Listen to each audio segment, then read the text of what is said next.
먼저 마태복음 5장 23절에서 24절까지의 말씀, 신약성경 6면 이 말씀 먼저 봉독하겠습니다. 하나님의 말씀을 봉독합니다. 그러므로 예물을 제단에 드리려다가 거기서 내 형제에게 원망 들을 만한 일이 있는 것이 생각나거든 예물을 제단 앞에 두고 먼저 가서 형제와 화목하고 그 후에 와서 예물을 드리라. 요한일서 4장 20절, 신약성경 392면입니다. 392면 요한일서 4장 20절 말씀입니다. 말씀을 봉독합니다.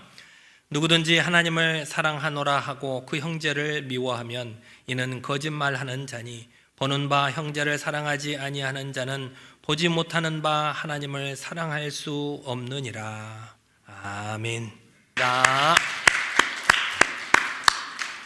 하나님의 은혜와 사랑을 온전히 누리는 저와 여러분 모두가 되시기를 바랍니다.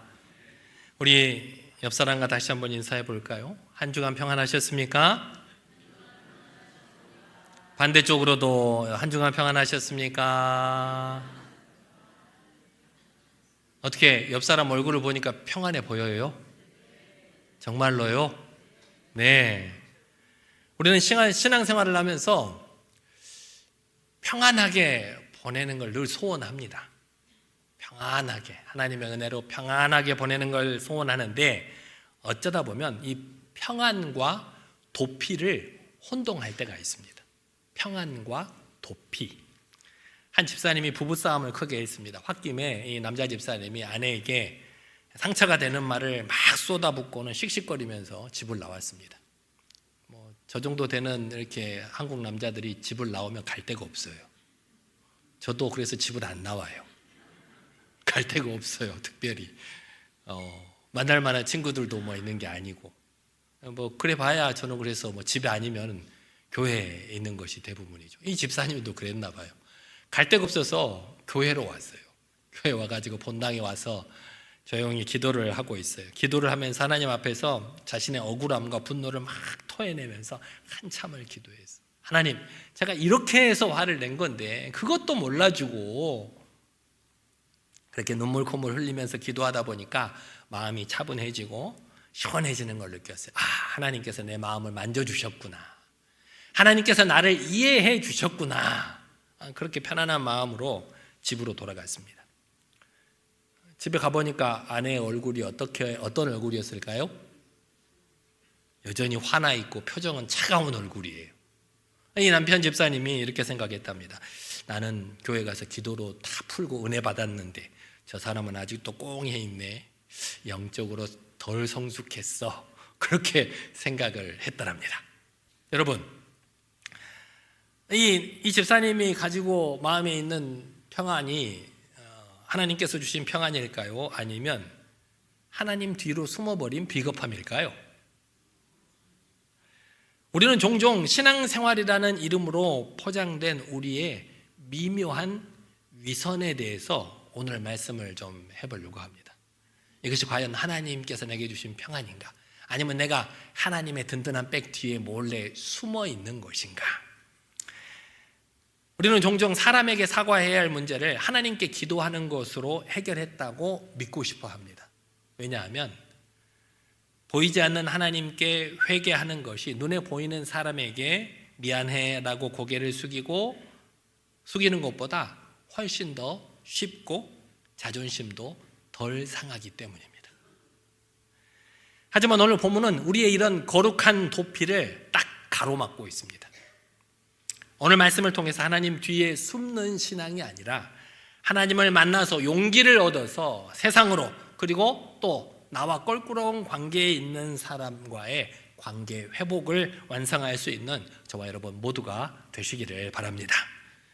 오늘 마태복음, 여러분 읽으신 마태복음 5장 23절과 24절은 산상수훈의 일부입니다. 하나님께서 산에서 모든 백성들에게 말씀하신 그 유명한 산상수훈의 일부인데, 예수님께서 여기서 살인하지 말라라고 하는 그 율법의 말씀을 분노와 관계의 문제로 심화시키면서 많은 백성들에게 충격적인 말씀을 하고 있습니다. 오늘 본문 다시 한번 읽어보실까요? 23절과 24절입니다. 시작. 그러므로 예물을 제단에 드리려다가 거기서 내 형제에게 원망 들을 만한 일이 있는 것이 생각나거든 예물을 제단 앞에 두고 먼저 가서 형제와 화목하고 그 후에 와서 예물을 드리라. 여러분도 그러시겠지만 당시 유대 사회에서 성전 제단의 예물을 드리는 행위는 유대인 일생의 가장 거룩하고 중요한 순간이었습니다. 그 무엇과도 바꿀 수 없는 중요한 순간이었다는 겁니다. 그런데 오늘 예수님께서는 그 예물을 드리려다가 형제와 불화한 것이 기억나거든 그 거룩한 예배를 그 자리에서 멈추라고 말씀하고 계십니다. 여기서 두고라고 하는 헬라어 아페스는 포기하라는 말이 아닙니다. 포기하라는 것이 아니라 잠시 멈추라는 것입니다. 하나님께서는 얘야 내가 너를 기다려줄 수 있으니까 이 예배 드리는 것보다 내 형제와 내 자매와 불화한 것을 먼저 해결하고 오너라. 그렇게 우리에게 말씀하고 계시는 것입니다. 이게 무슨 말씀인가요? 우리가 하나님께 드리는 예배보다 형제의 자매와 화목하게 하는 것이 더 급하고 본질적인 예배의 일부라고 우리에게 말씀하고 계시는 것입니다. 쉽게 말해서 형제 자매와의 관계가 회복되지 않은 상태에서 하나님께 예배 드리겠다고 나오는 여러분들의 예배를 하나님께서는 받으시지 않겠다고 말씀하시는 것입니다. 오늘 여러분이 드리는 예배는 어떻습니까? 여러분, 밭에 잡초가 무성하면 어떻게 해야 됩니까? 밭에 잡초가 무성하면 어떻게 해야 됩니까? 뭘로 뽑아야죠? 호미도 들고 뽑아야죠. 예. 호미를 들고 가서 뽑아야죠. 그런데 방 안에 가만히 앉아서 주여 잡초가 사라지게 해 주시옵소서 간절하게 기도만 한다면 그 밭이 무슨 밭이 될까요? 잡초밭이 되고 말아요. 잡초밭이. 우리가 기도한다는 것은 호미를 들고 나아갈 힘을 얻는 시간이지 잡초를 뽑아야 하는 그 노동을 면제하는 수단이 기도가 아니라는 사실을 우리는 명심해야 됩니다. 우리 인간관계도 마찬가지입니다.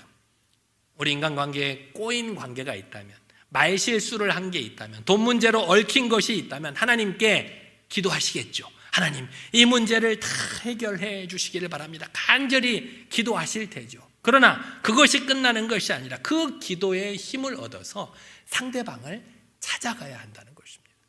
그저 내가 하나님께 간절히 기도했으니까 하나님께 다 맡겼다라는 말로 나의 책임을 회피하는 것은 믿음이 아니라 방치입니다. 방치. 우리는 그런데 내가 기도 열심히 했다는 걸로 모든 것들을 퉁치려고 하는 그런 경향이 우리에게 있습니다. 두 번째 말씀인 요한 1서 4장 20절 말씀은 이 마태복음 5장의 말씀보다 더 급진적이고 확장해서 우리의 가슴을 찌르고 있습니다. 다시 한번 볼까요? 요한 1서 4장 20절 말씀입니다. 시작. 누구든지 하나님을 사랑하노라 하고 그 형제를 미워하면 이는 거짓말하는 자니 보는 바 그 형제를 사랑하지 아니하는 자는 보지 못하는 바 하나님을 사랑할 수 없느니라. 사도 요한은 오늘 본문 말씀을 통해서 사랑한다고 하면서 하나님을 사랑한다고 하면서 형제 자매를 사랑하지 못하는 사람은 부족한 사람이다. 연약한 사람이다. 그렇게 말씀하지 않으셨어요. 그런 사람은 뭐라고 말씀하셨어요? 거짓말장이다 라고 말씀하셨어요. 너 주변에 있는 형제 자매를 사랑하지 못하면서 하나님을 사랑한다고? 그것은 거짓말이라는 거예요. 단호하게 말씀하고 있죠. 왜냐하면 보는 바 형제를 사랑하지 않는 자는 보지 못하는 바 하나님을 사랑할 수 없기 때문이다 라고 성경을 통해서 우리에게 말씀해 주고 계십니다. 우리 옆에 있는 형제 자매의 얼굴은 누구의 형상을 닮아 있을까요? 하나님의 형상을 닮아 있죠. 우리가 지난주에도 말씀을 나눴죠. 용서의 완성이 상대방을 용서하는 것으로 그치지 않고 상대방의 얼굴에서, 내가 보기 싫은 상대방의 얼굴에서, 나와 뭔가 관계가 좋지 않은 상대방의 얼굴에서 누구의 얼굴을 찾는 것이 완성이라고요? 하나님의 얼굴을.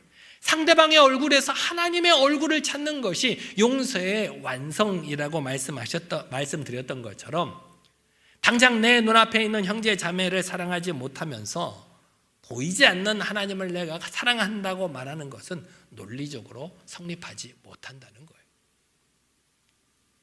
거짓말이라는 거예요. 어느 존경받는 목사님의 고백을 읽은 적이 있습니다. 그분은 밖에서는 성자처럼 모든 성도들을 친절하게 관대하게 대했는데 집에만 오면 자녀들에게 아주 엄격하고 율법적인 아버지였다고 합니다. 어느 날 기도하던 중에 하나님께서 그 목사님께 이렇게 말씀하시는 것을 들었답니다. 야, 너는 나를 사랑한다고 하면서 정작 내가 너에게 맡긴 내 자녀들한테는 왜 내 그 사랑스러운 성품을 보여주지 않는 것이냐, 그런 말씀을 들었답니다. 그제서야 그 목사님은 자신이 밖에서 써온 그런 종교적인 명성이 자신의 집안에서 냉랭함을 합리화하는 도구로 쓰였다는 사실을 깨닫게 되었답니다.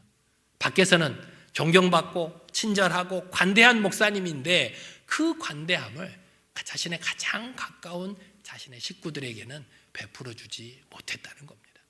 이게 바로 영적인 나르시시즘입니다. 무슨 말이냐? 내가 하나님과 친하다는 착각 속에 빠져서 정작 내 곁에 있는 사람들에게는, 내 사람들이 겪는 고통에는 무감각하는 그런 질병이 바로 나르시시즘이라고 하는 질병인 것입니다. 사랑하는 여러분, 혹시 여러분도 나는 신앙이 좋다라는 확신 때문에 여러분 주변에 있는 가족이나 동료를 정죄하고 있지는 않습니까? 저건 안 돼, 저건 잘못된 것이야, 넌 나만큼 못하잖아. 예전에 사역하던 교회에서 어느 권사님의 기도 제목을 들어보면 늘 남편의 믿음에 대해서 기도를 해달라고 부탁하는 것을 들을 수 있었습니다. 은퇴하신 권사님인데 아직 정정하셔서 겉으로 보면 은퇴한 것 같이 안 보여요. 늘 활동적이시고 말도 잘하시고 리더십도 있으시고 늘 기도하시는 게 남편 믿음을 위해서 기도해 주세요. 목사님, 우리 남편 믿음이 없어요. 믿음이 생기게 좀 기도해 주세요. 그 남편분이 은퇴 안수 집사님이세요. 평생을 신앙생활 열심히 하다가 은퇴 안수 집사님이신데 제가 그 집사님하고도 종종 얘기를 해보면 믿음이 없지 않아요. 평생을 예수님 믿고 신앙생활 잘 하면서 열심히 또 나름대로 실천도 하면서 잘 살으셨어요. 하지만 그것이 권사님의 기준에는 못 미쳤던 거예요. 지금 봐도 권사님이 목사님, 저 사람 기도를 안 해요. 성경을 안 읽어서 그래요. 그래서 믿음이 없어요. 믿음이 생기게 좀 기도해 주세요. 라고 남편을 판단하고 정죄했던 것입니다.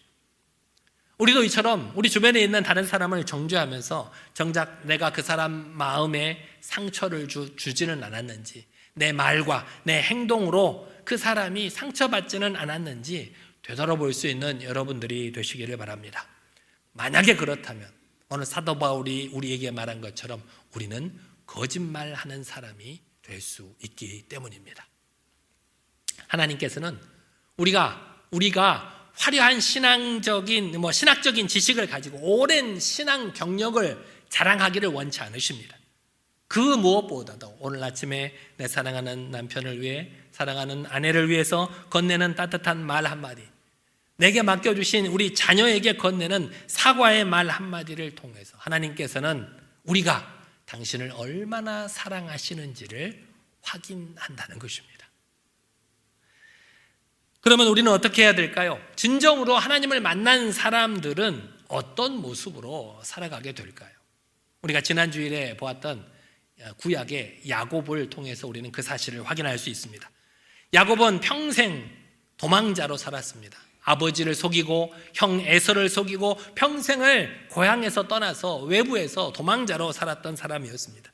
그리고 장장 20년 만에 고향으로 돌아와서 야복 강가에서 하나님과 씨름하면서 하나님을 대면했던 그였습니다. 그리고 그렇게 하나님의 얼굴을 대면한 후 그가 한 일이 무엇이었는지 기억나십니까? 야곱은 자기를 죽이러 올지도 모르는 형 에서에게 나아가면서 7번이나 땅에 굽혀서 절하면서 형에게 나아간 것을 우리는 잘 알고 있습니다. 이렇게 하나님을 만나서 자신의 자아가 깨진 사람은 자기 자존심을 세우지 않습니다. 하나님과의 수직적인 관계가 회복된 사람은 주변 사람과 수평적인 겸손으로 그 모습이 나타나게 된다는 것입니다. 진짜 하나님을 만난 사람, 그 사람의 기도는 어떤 기도일까요? 하나님, 뻣뻣한 목을 부드럽게 해고 내 굳어져 있는 혀를 풀어서 미안하다고 먼저 사과하게 만드는 것이 진짜 하나님을 만난 사람의 기도이고 삶의 모습이라는 사실입니다. 저 역시 이렇게 여러분에게 말씀을 선포하지만 아내와 다투고 나면 먼저 사과하는 것이 어렵습니다. 제가 이 말씀을 준비하면서 솔직히 싫었어요. 건너뛸까? 다른 주제로. 왜냐하면 말씀을 듣는 순간 또 말씀에 생각나는 순간순간이 꼭 저를 보고 하는 말 같아요. 너무나. 그래서 좀 안 하고 싶었는데 뭐 안 하고 하고가 제가 선택할 수 있는 문제가 아니라서. 저도 똑같습니다. 강단에서 사랑과 용서를 외치면서도 정작 내 자존심 하나 꺾는 것이 왜 그렇게 힘든지 모르겠습니다. 별것 아닌 것 같은데. 그러고 나서 또 교회 와서 기도하면 하나님께서 저에게 뭐라고 하시는 것 같으냐면, 얘야, 내가 나에게 용서받은 게 얼만데 그 알량한 자존심 하나 못 내려놓느냐, 그렇게 말씀하시는 것 같아요. 성도 여러분, 기도는 사과를 대신하는 것이 아니라 사과할 용기를 얻는 시간이 기도입니다. 하나님 뒤에, 우리가 기도했다고 하나님 뒤에 숨어있지 마시기를 바랍니다. 하나님께서는 여러분의 숨어있는 장소가 되어주시는 분이 아니라 여러분의 등을 떠밀어서 사과의 자리로, 화해의 자리로 내미시는 분이 하나님이십니다. 사랑하는 성도 여러분, 오늘 말씀을 통해서 하나님께서 우리에게 저 십자가처럼 수직적인 신앙이 수평적인 신앙으로 검증되어야 한다라고 말씀하고 계십니다. 무슨 말씀이냐? 우리가 하나님을 사랑합니다, 하나님께 정말 내가 하나님을 사랑합니다 간절히 기도하는 것은 결국 우리 주변의 형제 자매, 나에게 가장 가까운 이웃을 사랑하는 것으로 검증되어야 한다는 것입니다. 내 주변에 있는 가족조차, 내 주변에 있는 형제 자매조차 용서하지 못하는 사람이 어떻게 하나님을 사랑한다고 말할 수 있겠느냐라고 하는 것입니다. 우리의 예배는, 여러분이 지금 드리고 있는 예배는 우리 주변의 형제 자매와의 화해를 통해서 완성되는 것입니다. 여러분, 이 말씀을 듣고 그냥 넘어가지 마시고 다시 한번 여러분의 삶의 변화를 결단해 보시기를 바랍니다. 지난 한 달간 그리고 오늘까지 용서 화해의 시작입니다. 여러 가지 주제로 또 용서에 관한 말씀을 여러분들께 나눠드렸는데 여러분 얼마나 마음에 찔림을 받으셨는지, 또 그것들을 가지고 실천해 가셨는지 여러분께 묻고 싶습니다. 특별히 우리 한국의 장년층 성도님들, 특별히 남성분들은 미안하다는 말이 왜 그렇게 쑥스러운지 모르겠어요. 저도 저를 비롯해서 미안하다는 말 별거 아닌 것 같은데 그렇게 그 말을 못해요. 싸우고 나면 며칠 지나서 슬그머니 밥 먹었어? 별일 없지? 라고 하며 퉁치고 넘어가려고 하는 경향이 있습니다. 하지만 여러분, 물론 그것도 화해의 제스처입니다. 우리 여성분들도 좀 이해를 해주세요. 남자들이 원래 좀 그런 면이 있어요. 화해하자는 소리예요. 하지만 상처는 정확한 언어로 치유가 된다고 합니다. 대충 내 말 때문에, 내 태도 때문에 상처받은 우리 옆에 있는 형제 자매나 남편이나 아내나 우리 자녀들에게 대충 얼버무리고 지나가지 말고, 그때 내가 당신의 마음을 아프게 해서 미안해, 내 생각이 짧았어 라고 정확하게 말해 보시기 바랍니다. 그 말 한마디가 수만 번의 기도보다 그 사람의 마음에 하나님의 사랑을 더 강력하게 심어줄 줄 믿습니다. 여러분 마음속에 내가 기도하고 있으니까 언젠가는 이 꼬인 관계가 풀리겠지라고 묵혀둔 관계가 혹시 있지는 않으십니까? 소원해진 친구가 있습니까? 껄끄러운 친척이 있습니까? 연락이 오랫동안 끊겨진 믿음의 동역자가 있습니까? 오늘 이 말씀을 듣고 난 후에 여러분 머릿속에 생각나는 사람이 있으십니까? 오늘이 가기 전에 그 사람에게 전화하거나 문자 메시지 한번 남겨보시기를 바랍니다. 특별한 용건이 없어도 됩니다. 지난주에도 제가 문자 한번 남겨보자고 말씀을 드렸는데 남겨보셨나요? 오늘도 다시 한번 말씀드려봅니다. 이렇게 문자 남겨보세요. 오늘 말씀을 듣는데 내 생각이 나서 기도했다. 잘 있지? 그렇게 그냥 간단하게 문자를 남겨보세요. 그것만으로도 충분합니다. 하나님께서는 여러분이 두 무릎을 꿇고 간절히 기도하는 모습도 기뻐하시지만 전화기를 들고 그 사람의 번호를 누르는 그 떨리는 손가락을 더 기뻐하실 줄 믿습니다. 하나님 사랑과 이웃 사랑은 동전의 양면과도 같습니다. 하나님을 사랑한다고 하면서 이웃을 사랑하지 않을 수가 없고, 이웃을 사랑한다고 하면서 하나님을 사랑하지 않을 수가 없다는 말입니다. 다른 하나가 없으면 나머지 하나도 존재할 수가 없기 때문입니다. 하나님께서는 오늘도 우리가 이 제단 앞에 예물을 두고 껄끄러운 형제 자매에게 달려가서 그들에게 손을 내밀 때 그곳에 내가 너희와 함께 하겠다고 말씀하고 계십니다. 하나님께서는 우리의 피난처이시지만 우리의 죄와 게으름과 자존심을 숨겨주는 은신처가 되시는 분은 아니십니다. 사랑하는 여러분, 하나님 뒤에 숨지 마십시오. 그 대신 하나님의 사랑을 힘입어서 세상 앞으로, 껄끄러운 관계 앞으로 담대히 나아갈 수 있는 여러분 모두가 되시기를 바랍니다. 오늘 말씀을 듣고 여러분 머릿속에 떠오르는 한 사람이 있으시죠? 바로 그 사람에게 한 걸음 다가가는 것이야말로 오늘 우리가 드릴 수 있는 거룩한 예배가 된다는 사실을 잊지 않고 오늘 그 사람에게로 한 걸음 내디뎌보는 여러분 모두가 되시기를 바랍니다. 그 사람을 향한 용기 있는 발걸음 위에 주님의 평강이 함께 하실 줄 믿습니다. 같이 기도하겠습니다. 하나님, 내가 하나님을 사랑한다고 하면서 형제 자매와 가족에게 차갑고 인색했음을 회개하오니 용서하여 주시옵소서. 하나님, 기도와 말씀을 핑계로 내 자존심을 지키려 했음을 회개합니다. 이제는 기도와 예배를 통해서 사과할 힘과 화해할 용기를 얻게 하시고 지금 생각나는 그 사람에게 먼저 손 내밀 수 있는 용기를 달라고 이 시간 우리 다 같이 한 목소리로 기도하겠습니다. 능력의 하나님 아버지, 어리석고 부족한 우리를 하나님의 거룩하신 말씀으로 깨우쳐 주심에 감사를 드립니다. 하나님을 사랑한다고 하면서 이웃을 사랑하지 못하고 아버지 하나님 냉랭했던 나의 마음을 용서하여 주시옵소서. 하나님께서 우리가 드리는 이 제단 앞에 예물을 두고 껄끄러운 형제 자매에게 손을 내밀라고 말씀하심에 아버지 순종하지 못했음을 회개합니다. 아버지 하나님, 주님께서 우리의 피난처가 되어주신다고 말씀하셨는데 우리는 그 주님을 우리의 죄와 게으름과 자존심을 숨겨두는 은신처로 오용했음을 회개하오니 용서하여 주시옵소서. 기도와 말씀을 핑계로 내 자존심을 지키려 했던 나의 지난 날을 회개하오니 용서하여 주옵소서. 이제는 기도와 예배를 통해서 사과할 힘과 화해할 용기를 얻게 하시고 지금 생각나는 그 사람에게 먼저 손 내밀 수 있는 용기를 우리에게 허락하여 주시옵소서. 오늘 말씀을 통해서 우리가 변화된 삶을 살아낼 수 있도록 인도하여 주시옵소서. 함께하여 주실 줄 믿사옵고 모든 말씀 예수님 이름으로. 사랑과 은혜의 하나님 아버지, 오늘 주님 앞에 우리의 부끄러운 모습을 내어놓습니다.